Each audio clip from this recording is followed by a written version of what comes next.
and I do think, and just so that people can kind of understand that all of this has, I think, real implications to financial advisors and your business. And we can talk about that after, but I just to kind of give people an idea, I believe a lot of financial advisors miss this huge opportunity to connect with their clients around their dreams. And they get too involved in the process of the financial goals when in the meaningful conversation is what is important to you. What's on your list? What are your values? What are the things, and understanding what those are so that you can connect to the person, but then use the financial goals to support those dreams. Yep. And I look at financial advisors as dream managers or dream facilitators, because that's really what you are. You're identifying the dreams of your clients and you're helping them achieve those dreams, and not just by hitting their financial milestones, but by also checking in on these dreams and creating accountability around them, which will help you overcome the next problem, which is that with these bucket list items and passions and hobbies and personal goals, the big barrier, aside from fear, is there's no deadlines. This is the Business of Advice podcast, where we help good advisors become great business owners. Today's episode is going to be one that will make you contemplate more than a few things when you're done. Ben Nemtin is the #1 New York Times bestselling author of What Do You Want to Do Before You Die?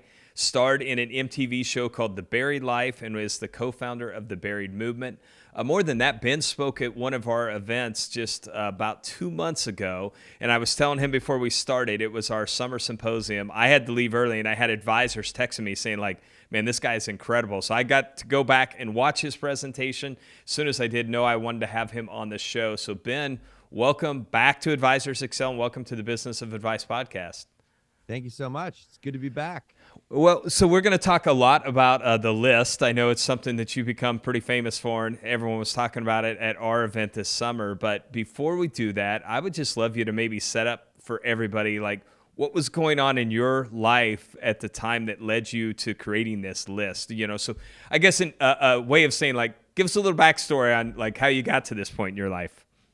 So I never expected to be here doing this podcast with you and talking about a crazy adventure that lasted 15 years of following my wildest dreams. You know, it became my job. So it was only supposed to be a 2-week road trip. My 3 friends and I, we decided we wanted to make a documentary back in 2006 in Victoria, BC. We thought a summer road trip for 2 weeks would be such a fun way to go after some things that we'd never, ever tried to do, but we'd always wanted to do. You know, we all had these buried dreams, and we all had this feeling of frustration of why haven't we ever even tried to go after these things. So we thought, let's go on a trip to try as many of these dreams as possible, but let's also help other people achieve their dreams. And it was born actually out of a pretty dark place for me, where I was in university in my first year. I'd always put a lot of pressure on myself to succeed. I was playing very high-level rugby, which is quite a big sport on the west coast of Canada. I always say it's like the third biggest sport in Canada behind hockey and hockey. So that's a big deal.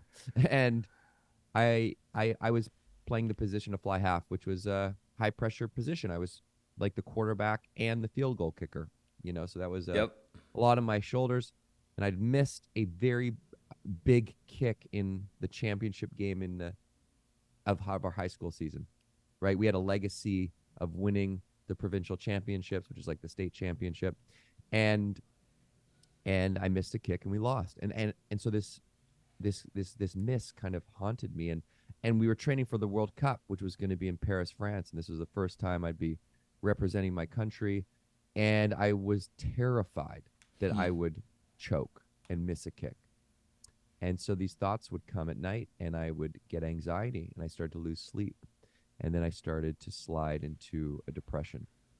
And there was this pressure that I put on myself, mixed with this lack of sleep, mixed with this anxiety, that started to cripple my decision-making, where I wasn't able to go to school, right? The anxiety stopped me. So I dropped out of school. And then I wasn't able to go to practice. And once I missed one practice, I felt like I couldn't go back to the second practice, and then I'd miss two, and then I couldn't go back because I'd missed two. So it was this spiral that I started to get into that I couldn't get out to. So I got dropped from the national rugby team, and ultimately I became a shut-in my parents' house. And I'd been a very A-type, social, happy-go-lucky kid, and all of a sudden I couldn't go to school, I couldn't go to practice, I couldn't leave the house. So as you can imagine, my parents were trying everything to help, and nothing seemed to make a difference. They just encouraged me to go for a walk every day, get outside the house, and sometimes I would just go and hide in the driveway and just pretend that I had gone for a walk, and I'd just come back. So this was a terrifying time for me because I'd never experienced any type of mental health crisis or event in my life. And I thought I was completely screwed, right? I just thought I was broken. I didn't think I'd ever come back from it. All those qualities that I had, I thought I had lost. Yeah. And it was actually my friends that came to the house. They pulled me out of the house after I dropped out of school, and it was now the summer, and they took me to a new town for the summer. And this is before the road trip, by the way. Keep in mind, this is just my friends coming in and saying, "Listen, we're gonna go work in a new town. We want you to come." They knew that obviously I was in a bad spot, and they forced me to get a job. I mean, I had to get a job because I was in a new town. So I started slowly getting some confidence because I was forcing myself to do things like get a job, talk about what I was going through, meet new people, and all these things started to slowly make me feel a little bit better. I realized that I wasn't broken like my other friends had been going through or had gone through something similar. I started meeting new kids that were inspiring, these kids that had started their own businesses. I'd never met entrepreneurs before. These kids had already, they just think of something and then do it. They create these things. There was kids that had traveled around the world. And I realized that these new kids that I was meeting, they gave me energy. And I slowly started to understand that some people gave me energy, some people drew energy from me. And at that time in my life, I needed to be around people that gave me energy. So after that summer away, I just made a conscious decision. I thought, okay, I'm going to try and only surround myself with people that inspire me.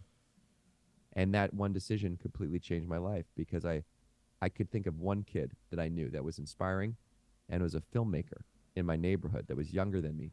And his name was Johnny. And I called up Johnny and I was like, Johnny, let's make a movie. Like I'd always wanted to make a show or a movie, but I never thought that it was even possible. But I saw this kid doing these cool videos online.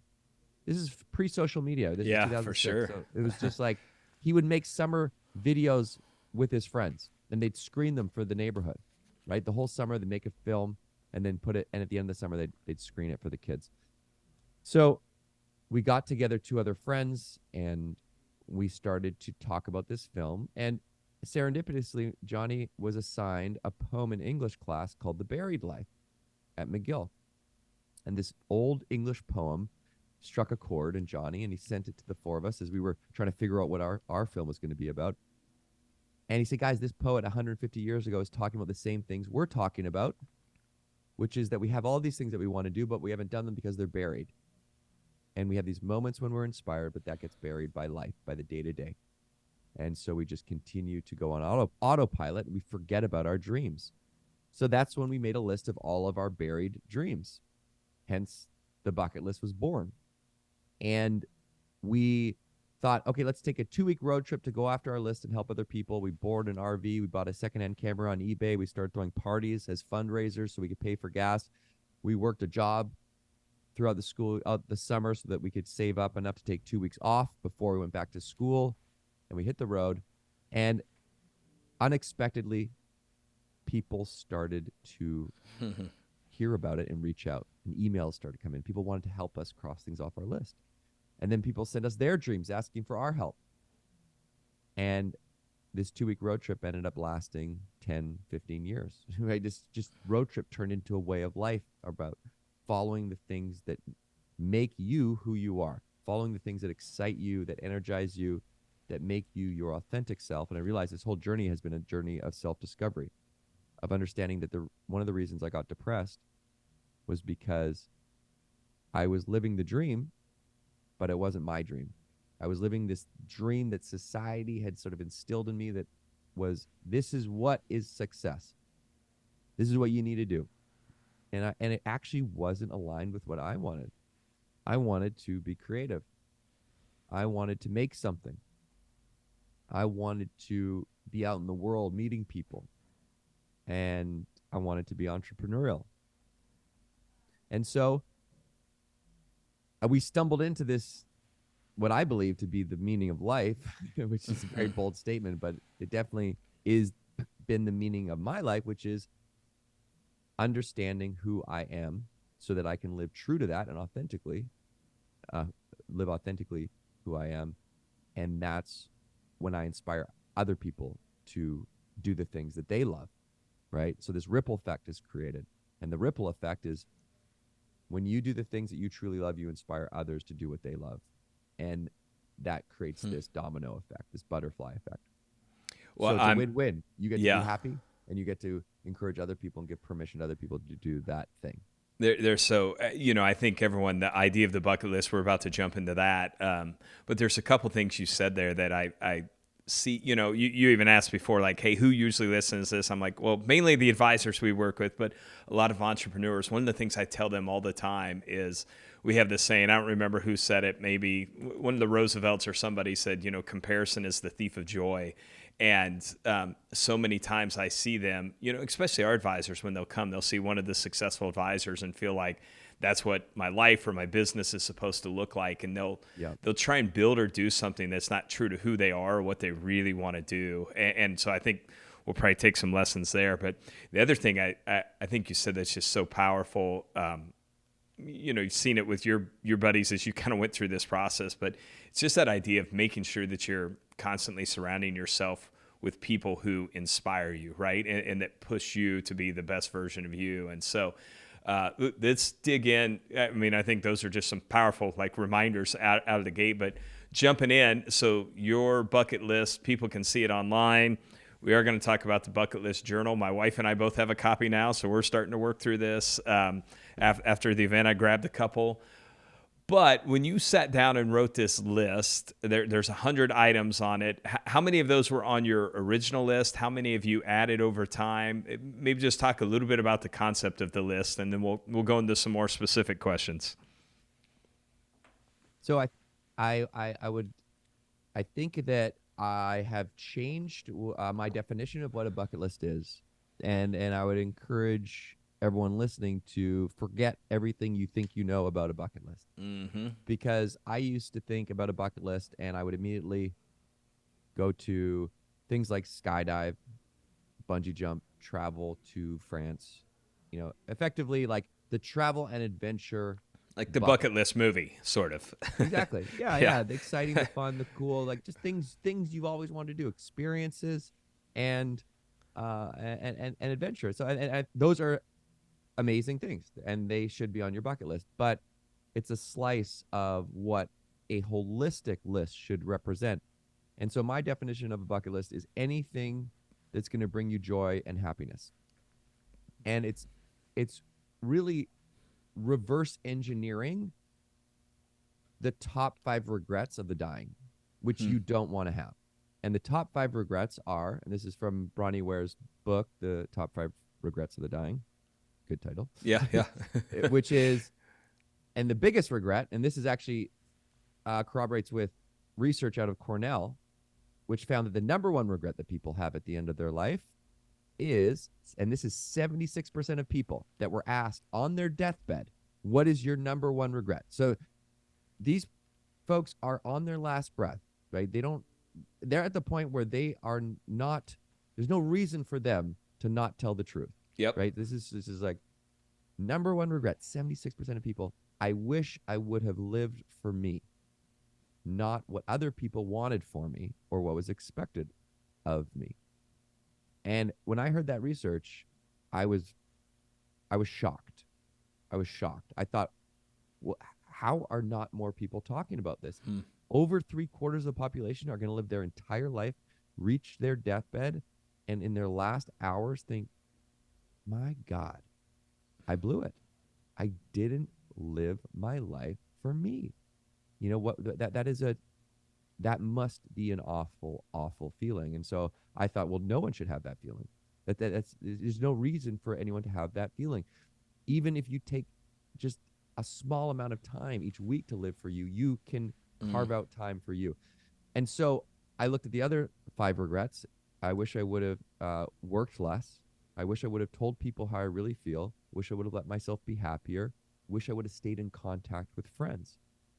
A lot of these things don't have much to do with money.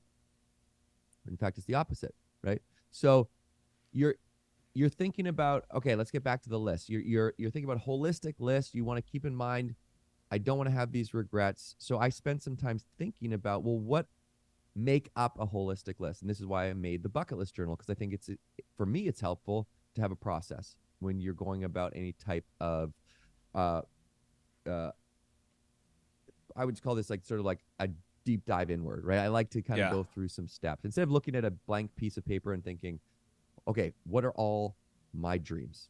It's kind of overwhelming. So this process with the journal is you write your list in 10 different categories. So the adventure and travel is one category of life, but there are also, what are your relationship goals? If one of the top 5 regrets is I wish I would have stayed in contact with friends, Mm-hmm. well, you should definitely keep a list of the people that you want to invest your time in to keep that relationship going, family and friends. Uh, there's intellectual category. What do you want to learn? Creative, very important, often overlooked pillar of wellness is creative. Because when you do something creative, that is your true self being expressed, right? This is something that just is, you're in a flow state. So that's important to remember when you're thinking about this. Is, don't minimize these things, like whatever that might be, playing an instrument, learning pottery, painting or writing. Even sports, I think, can also come under this sort of creative, because Yep. you get into this flow state. There's physical health, mental health, financial, professional. How do you want to give back? That's a big one. Giving category. So that's how I think about a bucket list, is a holistic reflection of who you truly are, and more importantly, the things that make you feel alive, the things that make you feel excited, the things that give you energy, right? Anything that brings you back to that true self. And if you don't know what those things are, you just are testing them. You're just trying different things and just looking at the data. Okay, does this make me feel good? Does this make me feel more alive? Right? Same with the people I'm around. Do these people give me energy, right? Do they inspire me? So that is the process of identifying some of those things in those categories. And the definition of a bucket list is sort of a holistic reflection of those things that make you feel more alive. Yeah, I think what's cool is those. I think there were 10 categories, that all involve life. So it's not just one thing. Really looking at it holistically.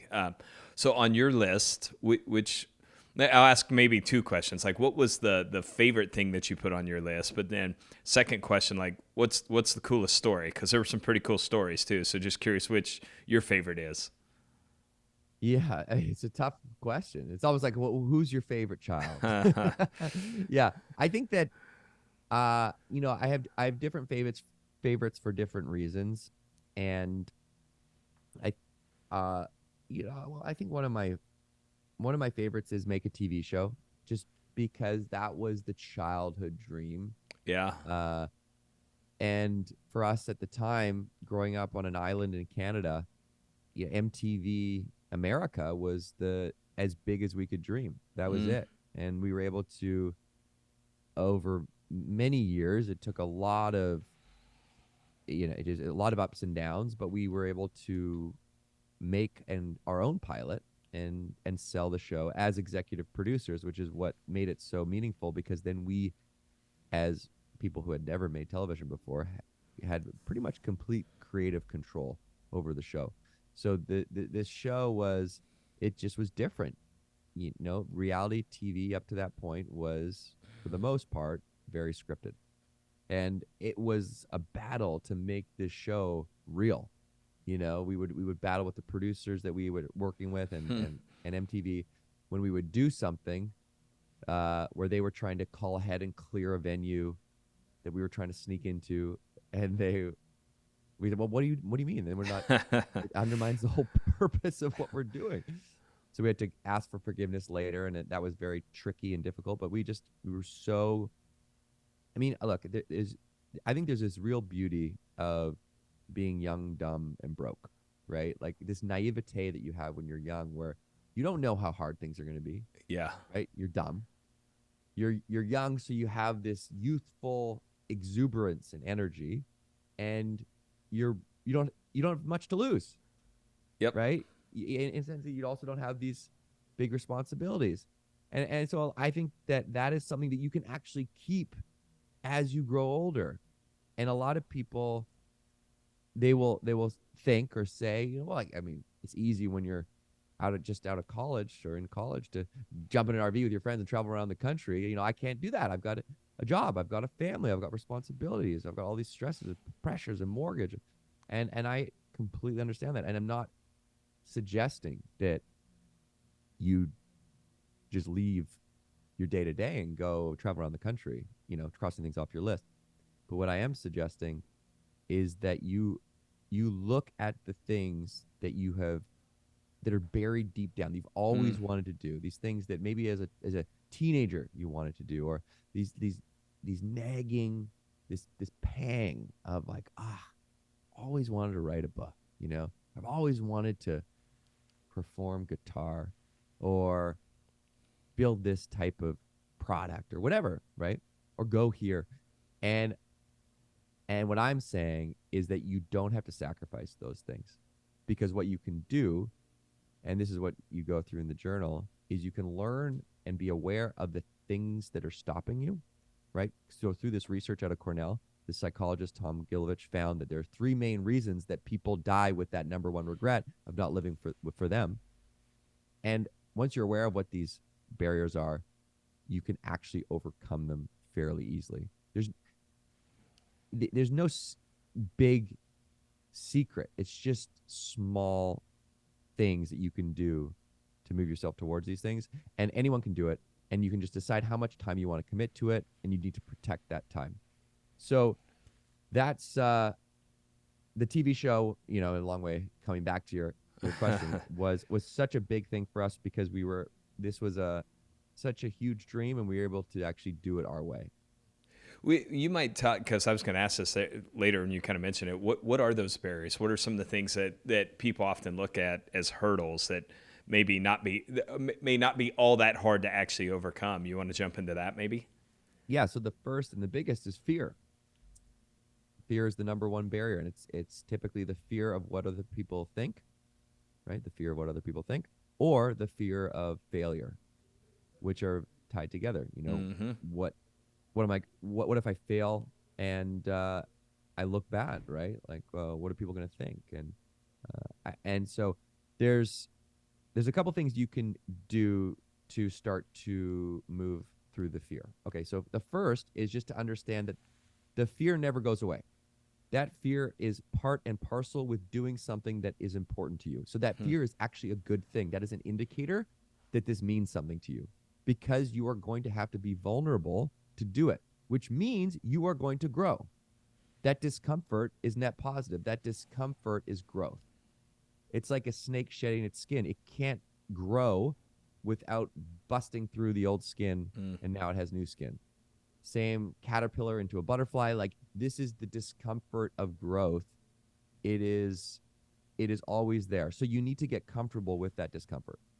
And you can prove that to yourself by looking back at your own life and looking at periods of your life when you were uncomfortable. Maybe you moved into a new position. You had this imposter syndrome of like, I can't do this. I'm not ready, But you're never ready.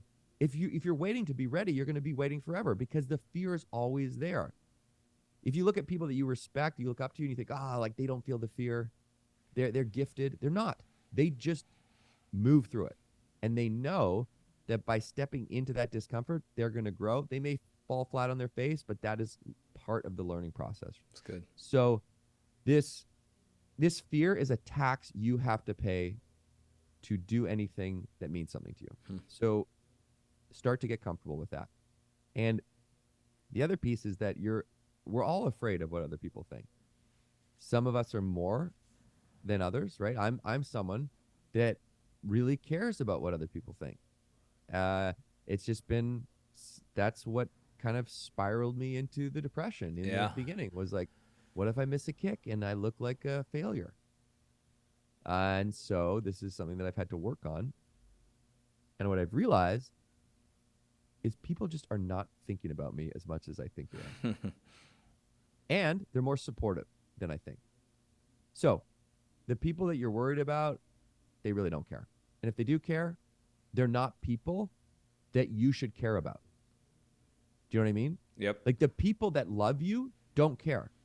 So actually, this is also a net positive because then you can identify people in your life that should not be in your life. So that's sort of the fear of what other people think. I'll also, the context is, or I guess the caveat to this is these fears, there are valid fears, which are your basic needs, right? Is this a risk? So there's the difference between a risk, a real risk to your vitality or your well-being.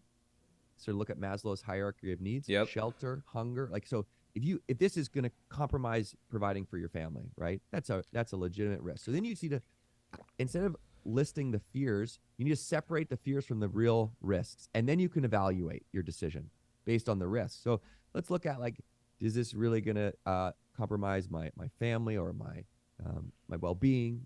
So that's like, list the risks, not the fears. But let's just assume that all of those are covered, right? So now you're looking at the fear of failure. Well, I look at the fear of failure like this. If I'm afraid to go after my goal, or I'm just waiting for the right time, I failed. I did not achieve my goal. But at least when I try and I fail, what I learn from that it outweighs any potential hit to my reputation. So again, failure is not bad. I think you fail forward. It's often a pivot in the right direction. Yep. Almost always. At the very least, you learn something about yourself. So that's sort of my thoughts on the fear. And we can move on to the other two, but I'll just stop there for a second. Yeah. Well, one thing, even taking that application, to business, one thing you said there is like being able to identify the difference between, fear versus actual risk, I think is smart in any decision you're making, right? Like, what are the actual real risk here versus what are the things I'm just worried about or fear can be applied to a lot of things. So it's, what are the other two? Yeah. And I do think, and just so that people can kind of understand that all of this has, I think, real implications to financial advisors and your business. And we can talk about that after, but I just to kind of give people an idea, I believe a lot of financial advisors miss this huge opportunity to connect with their clients around their dreams. And they get too involved in the process of the financial goals when in the meaningful conversation is what is important to you.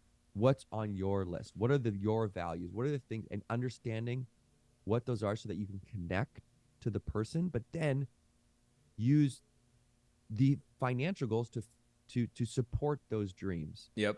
And I look at financial advisors as dream managers or dream facilitators, because that's really what you are. You're identifying the dreams of your clients and you're helping them achieve those dreams, and not just by hitting their financial milestones, but by also checking in on these dreams and creating accountability around them, which will help you overcome the next problem, which is that with these bucket list items and passions and hobbies and personal goals, the big barrier aside from fear is there's no deadlines. And we have deadlines for everything else in our life. And so that's why we continually push them and push them and push them until we realize I'm out of time. Mm-hmm. The antidote to that is accountability. You need to create accountability around these personal goals. And one way you do that is by having an accountability buddy. And that's why financial advisors are accountability buddies. They have the opportunity to be accountability buddies. Yep. Not just around the financial, but, Cody, if I ask you what's on your bucket list and let's say I'm your financial advisor and you say, like, I really want to write a book. I've always felt like I have this idea inside me and I've always wanted to write a book. It doesn't have anything to do with any of your financial milestones or whatever. But I say, that's amazing. And I meet with you a month later. And I say, hey, have you started writing the book? And you say, no, shit, no, it's, too busy and blah, blah, blah. Like, okay, cool. Listen, I'd love to read the first chapter. What if you just sort of put down, what's it about? Just write an outline. Next meeting. Hey, did you finish the outline? No, no, no, no. All right, send it to me by next meeting. Right? Okay. So you get the idea. You can Yep. check in on these goals. Maybe you have experience writing a book, and you can say, or whatever. They want to run a marathon. Maybe you've run a marathon. You can give some tips. Like, this is a human connection that runs so deep because we all have dreams and we all have buried dreams. And when you unlock that, it's a super highway to connection. So it's a great way to really get to know your client, but also to maintain that relationship. And I'm telling you, the younger generations, they're not as interested in their 401k or buying a house, or retirement than they are experiences. And so to attract the younger generation, you're going to want to open up that conversation around dreams. One interesting thing too, just from an advisor standpoint, I know we were talking a little before, most of ours are helping people as they're transitioning into retirement. And there's two things there. I think really being able to help them identify, and I was sharing a few of our advisors that are really focused on this, like, how can you have these dreams still in retirement versus just retiring to this, we'll call it this boring life? How do you find some things that bring you meaning and purpose? But the second, it goes back to that connection. I say this a lot. We talk about it a lot to our team. That decision to walk away, something that has been kind of this bedrock for people for their whole life, steady job and, significance and contribution. It's a big fear. Like, people making that decision to quit their job and retire is, one of the bigger life decisions they're going to make. And there's a lot of fear that goes around that. So I think just even some of this language of being able to redirect your clients into thinking about, like, okay, let's put that aside. Like, we can show you're going to be fine. Financially, you're going to be fine. Let's focus more on, like, what do you want to do now in retirement that you're going to have this time to go, live out some of these dreams that you've had. And that is something that you need to start long before you retire. This is a muscle that you want to help your clients build years before they retire. Because just zoom out and let's just look at this objectively. We're talking about the biggest purpose in someone's life, most likely, especially if they're successful, right? For their entire life, the most amount of time they have spent, more than hanging out with family, has been working. Yep. And this brings you purpose. And this brings also these other things that are sort of more ego-driven, but come with the success, which is power and status, which sort of supports that purpose. And imagine you've done something your entire life that brings you your biggest sense of purpose. And all of a sudden, you sleep and you wake up the next day and you have none of that, right? It's gone. Like, Yep. Of course, that's going to absolutely put you into a nosedive. What are you supposed to do? Not only have you been having this huge sense of purpose your entire life that has been your driving force, but now you have this huge void and you don't know what else to do. So you need to start to work this muscle of what are the other things outside of work that bring you that sense of purpose and bring you that sense of joy. And that's what a bucket list is. And the journal's great for that. So yeah, the journal. Yeah, thank you. No, that is the goal, is to, because I didn't think about these other things that these other categories of life. Yep. We're going to bring that sense of fulfillment.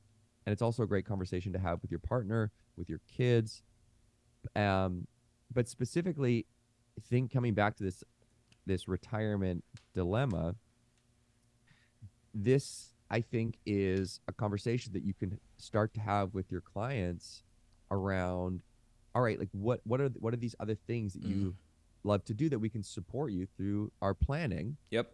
To start doing now. You shouldn't wait for retirement to do these things, or else what's going to happen is it's going to be a nosedive after retirement and probably a scramble to get back into working again. Yep. And that's why you see people just kind of like try and retire, but then get back into some sort of consulting. And look, and I'm not saying that's necessarily a bad thing, because I do believe that some people, this is also that is their purpose, is to just continue to do that. But you just need to make sure it comes from this place of a true desire, not a compensation of filling a void, right? So there's a difference there.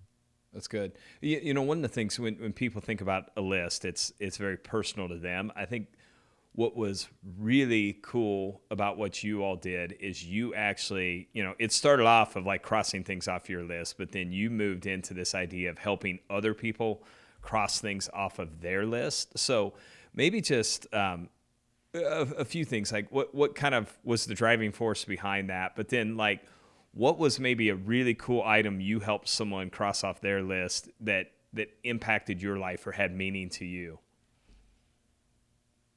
So this has kind of been the bedrock of the whole project was, you know, we didn't expect, or we didn't know what this feeling was going to be like when we helped someone else, because we'd never done it before. So we thought it just felt like the natural thing to do, because we knew that there was no way we could accomplish any of these goals without the help of other people. Yep. So we first person we helped with this was this guy named Brent, who we had actually emailed us because he saw us on the news, and he said, before I die, and this is again like this, the question that we asked ourselves and everyone else was, what do you want to do before you die? Because death was the only thing that's put things in perspective for us. That the fact that we were going to die shook us enough to think, okay, we don't have much time, and it put things in perspective. So I think it's also, this is another conversation, important to remind yourself that you're going to die, because that reminds you to live. So this guy said, before I die, I want to bring pizzas down to the homeless shelter. And we had not much money, but this was finally a dream that we could actually make happen without the help of someone else, because we had enough money to buy some pizzas. And we thought, let's go interview Brent and ask him why this is on his list. And we learned the reason why this is on his list, because he had actually lived in that homeless shelter for many years. And he said when people came in to the homeless shelter out of the blue and brought in food, it felt like Christmas, right? It just felt like the best day, because it felt like someone actually cared about him. And we also learned that he had sort of got himself out of this homeless shelter by starting a landscaping business that relied on his old truck. And this old truck had broken down. And when we asked him if there's anything we can do to help, he would not mention help with the truck. He would mention help with bringing the pizzas to the homeless shelter. So we thought, well, this is pretty cool that, you know, this guy's his whole business is on the rocks, and he's at risk of moving back into the homeless shelter. And here we are asking if we can help with anything, and he's asking for help to give back. So we thought this is a good indicator that you know, this is a good person. Let's It's the right guy. Yeah. Let's try and figure out a way to get him a truck. And we never bought a vehicle before. We had no idea what things cost. We had $480 between the four of us. So we walk into a used car salesman's lot, and we say, "Sir, there's this gentleman in your neighborhood, and he needs a truck, and we're here to buy one, and we have $480. And he's like, well, my cheapest truck is $2,100. And he ended up selling us the truck for $480. And not only that, we didn't know that you needed insurance, like all these different, and he paid for the insurance out of his own pocket. The car dealership owner paid for insurance. Huh.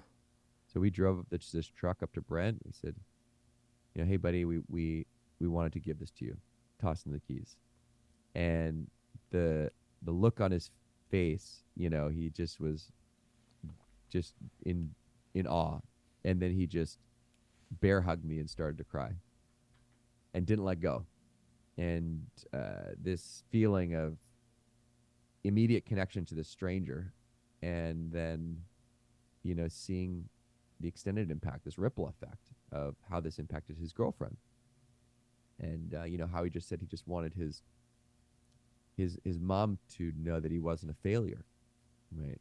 And so we started to really understand this ripple effect, that there is a ripple effect. When you do what you love, you inspire other people to do what they love.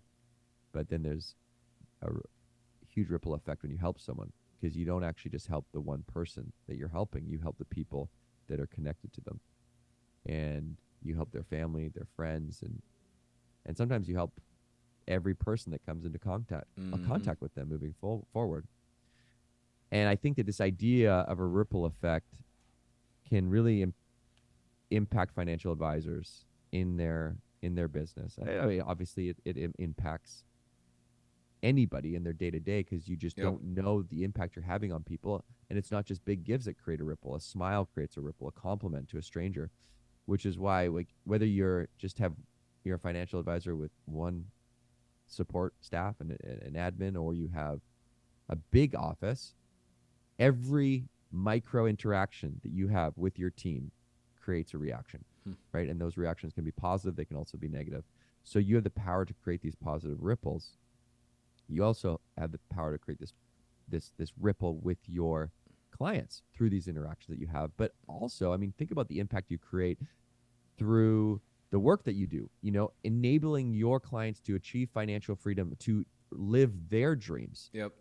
That impacts not just them, but their families, their communities, future generations. There's no way for you to comprehend the actual impact that creates. It's impossible to measure. There's no metric for this, but it's very real. So, but the problem is the day-to-day buries it. The work, the stress, the volume, running the business, all of that can bury this human impact. So anything you can do to remind yourself of that, I would encourage you to do so, because that's your why. And that's why you're working so hard, is to create this positive ripple. I would also encourage you to remind your teams of this, because as they get burned out, as they get stressed by the day-to-day, as they face challenges, you're 7 times more likely to overcome a challenge if you come back to, why am I doing this, versus how am I going to do this? And that means coming back to the human impact that you're creating. And again, younger generations that come in, if you're thinking about retiring yourself, or you're thinking about succession, you want to reiterate this ripple effect and the huge impact that you have the potential to make, right? It's more than transactional. Small decisions can have huge long-term impact. So that's something to remember. It's something to remind your teams of, and it's something to come back to when you get stressed.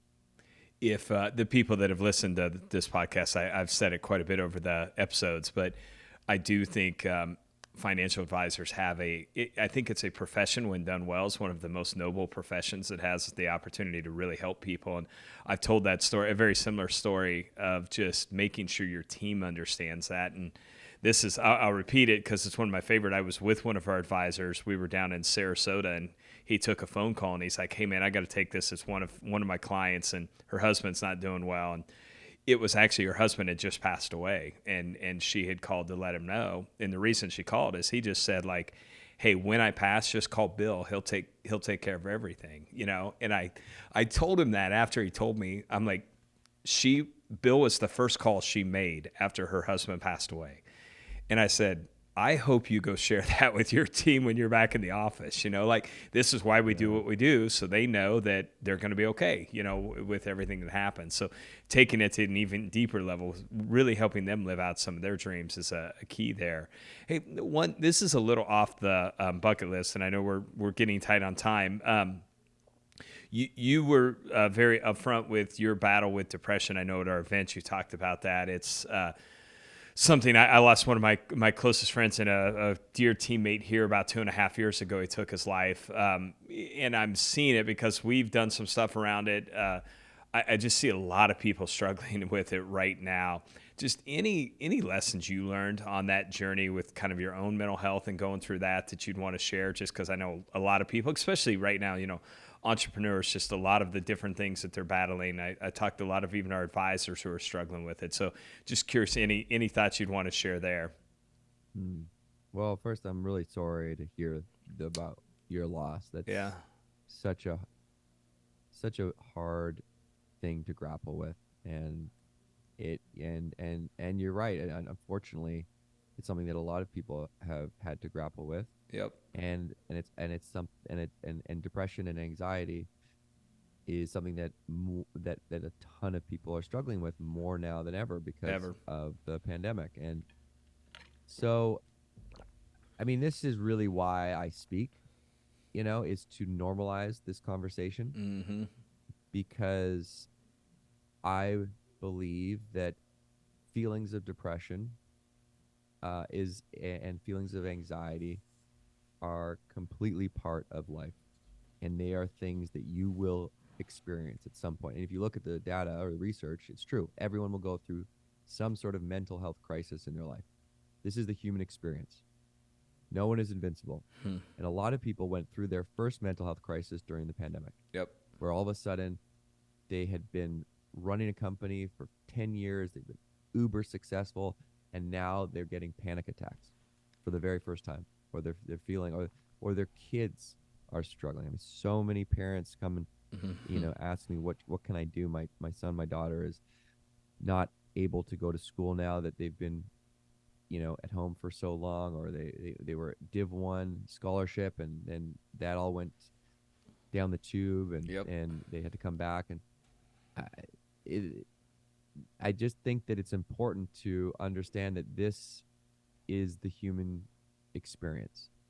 So just knowing that you're not broken, and when you are feeling like this, you haven't lost any of the qualities or abilities or the person that you were. You feel like you've lost them, right? When I told you when I was depressed, I couldn't leave the house. I was someone who was making people laugh before. I was someone who loved going to parties. I was someone who, was getting straight A's. I thought that person is dead now, when that is not the case. You have not lost anything. You've just lost touch with those parts of you, and you will get back in touch with those parts. I guarantee you. This depression for me, and I've been through a few depressions since the first one, and when I look back at these, they've all been moments when I've been forced to look at things and change and learn things about myself. And I've been forced to change big areas of my life that I was not aligned with the things that I truly wanted to do. And part of depression is suppression. You're suppressing a part of who you are. And for me, I was suppressing in the beginning in college, like the things that I wanted to truly do, this life path that I was going down. I was going down the wrong life path. And then I hit another depression when I was building a production company with my friends that I did the Buried Life with. And I realized I didn't actually want to do this, but I'd put in 3 years, and we were about to get investment, and I pivoted and I started speaking. And this brought me on this path, which is my true course, right? I got in another depression when I was in a relationship for 7 years that I realized wasn't right for us. Now, I don't want to confuse the fact that there's mental illness, and then there's these feelings of depression, and so the biggest thing that you can do is, first and foremost, find a professional to talk about it. Find a therapist, because that is someone that's a coach, that's someone in your corner that can help you navigate these feelings.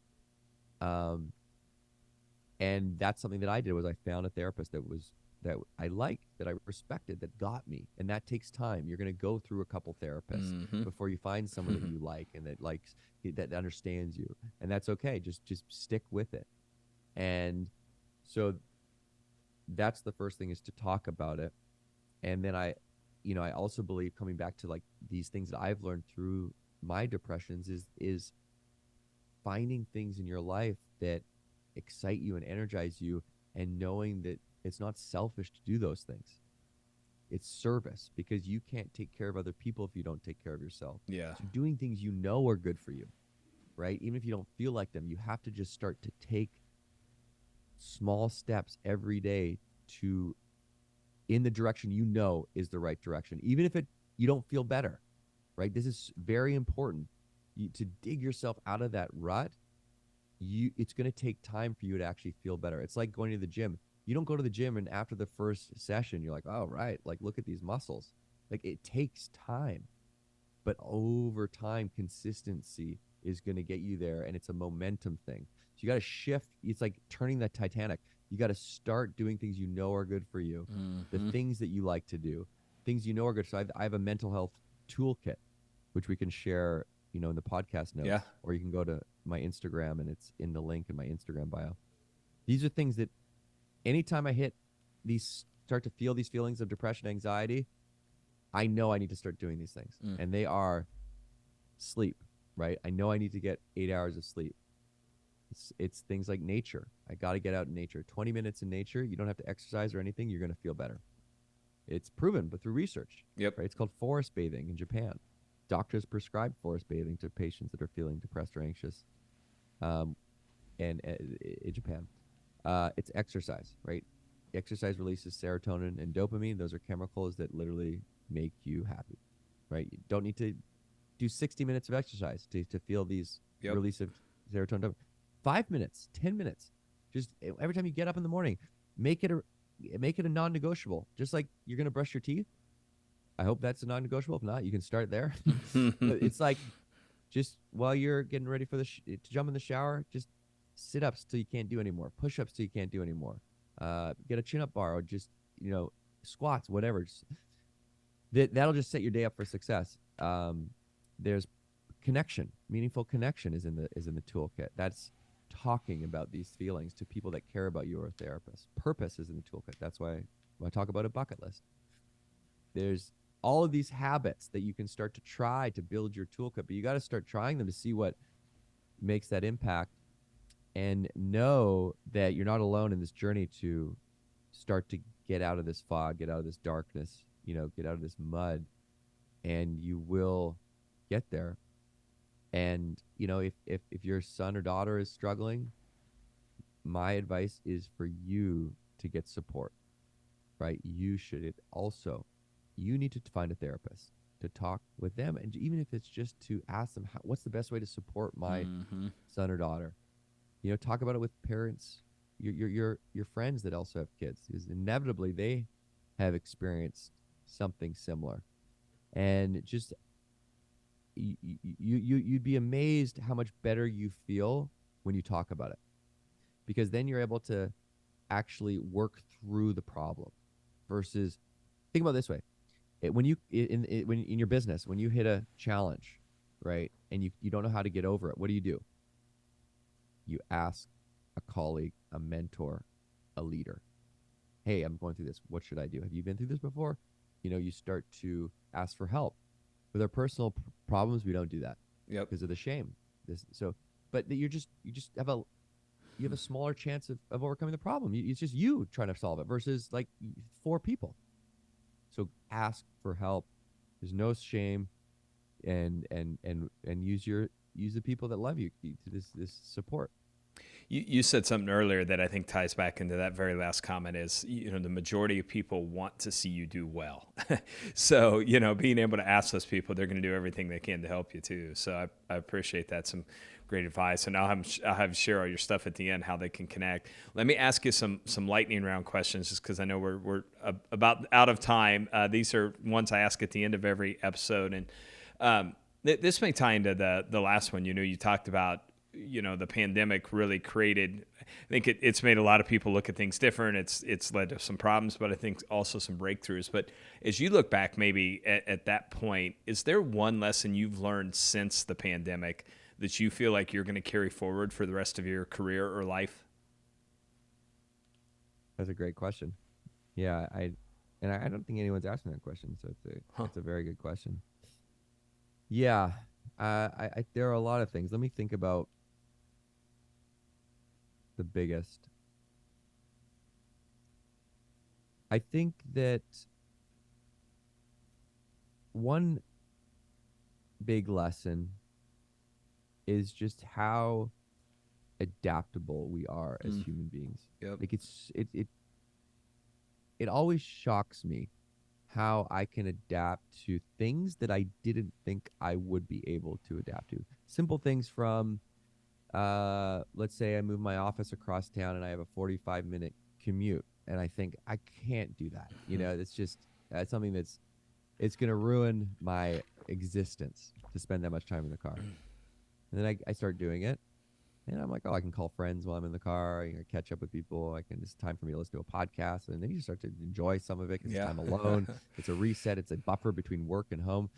And then it's just part of your routine. It's just something that you do. And you don't even think about it. And the extreme version is like if I would have told you all the things you would have had to change and what was coming down the pipe Yep. with the pandemic, you probably would have had a panic attack, right? You would have freaked out. And a lot of people did freak out. But imagine everyone had the forewarning that this was going to happen. And just look at like how the world and you adapted and it became normal. And I think that is actually an energizing thought because it means that we're so resilient. And you are so resilient for just being here now, for given what is you've been through. And I think it's important to reflect on that and look back at other moments in your life when you have been resilient, especially when you go through a hard time, because you've been through it already. You made it. And that's what I think is like now I've been through these deep depressions, and now I'm very grateful for that experience because now I know I can get through anything. Yep. And I also have built a depth to myself, you know. I've raised my ceiling by digging down, right? I've learned about myself and I've built empathy and an understanding for other people that might be struggling. That's good. Yeah, we're much more resilient than we probably give ourselves credit for most of the time. Okay, second question. What is the one thing that you've done to graduate you from being a good leader to great, I guess is the easy way to ask that? Just seeing people as human beings versus employees or team members. Good. You know, yeah. Third question. Is there something you're doing this year to drive your own personal growth and stretch you that you're excited about? Yeah, I did this thing called the Hoffman process, which is a 1-week personal development week and it's something that's been going on for 50 years. Was by far the most transformational week of my life.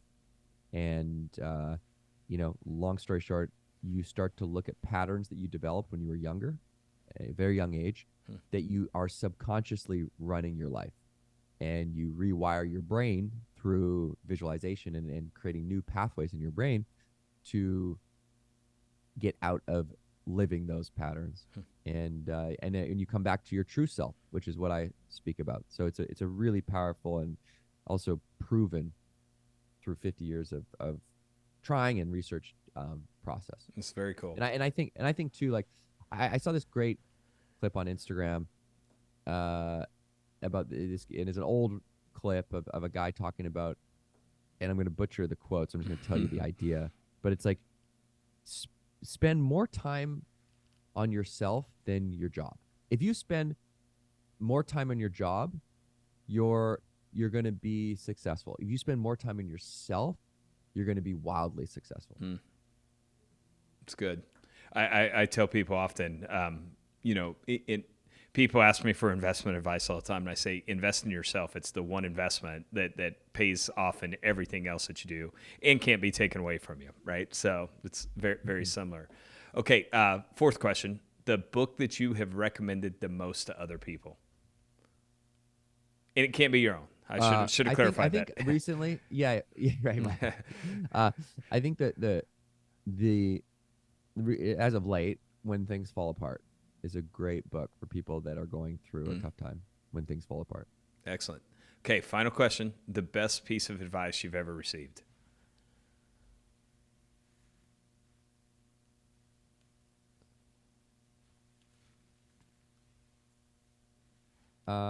I think Jan Wenner, who's the founder of Rolling Stone,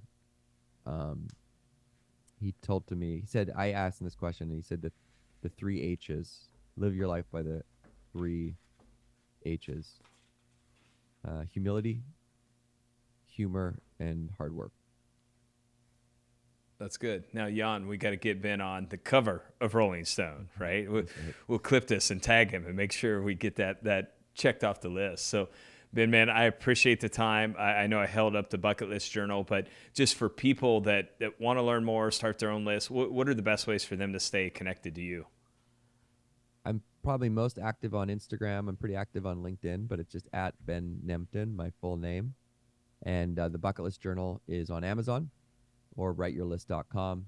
And I probably, like, out of all the industries that I speak to, financial advisors I speak to the most, and they end up using the bucket list journal the most for their clients. So Yep. that, like, they'll do client appreciation events where we'll get the bucket list journal for all their clients, and then they use the bucket list journal as the Bible, sort of, the dreams. It's like your workbook, and so they use that to kind of identify what's important, and then they keep them accountable. And so that's been really fun and cool to see how the journal has been incorporated into those types of client appreciation events that I speak at. Could see that for sure. So every advisor, go pick it up, do it for yourself, and you'll see how your clients could use it. And so share this episode with others that you know need to hear it. And I say this a lot, but our world needs great leaders more than ever today. So go be great. Ben, again, thank you, my friend. Thanks, Cody.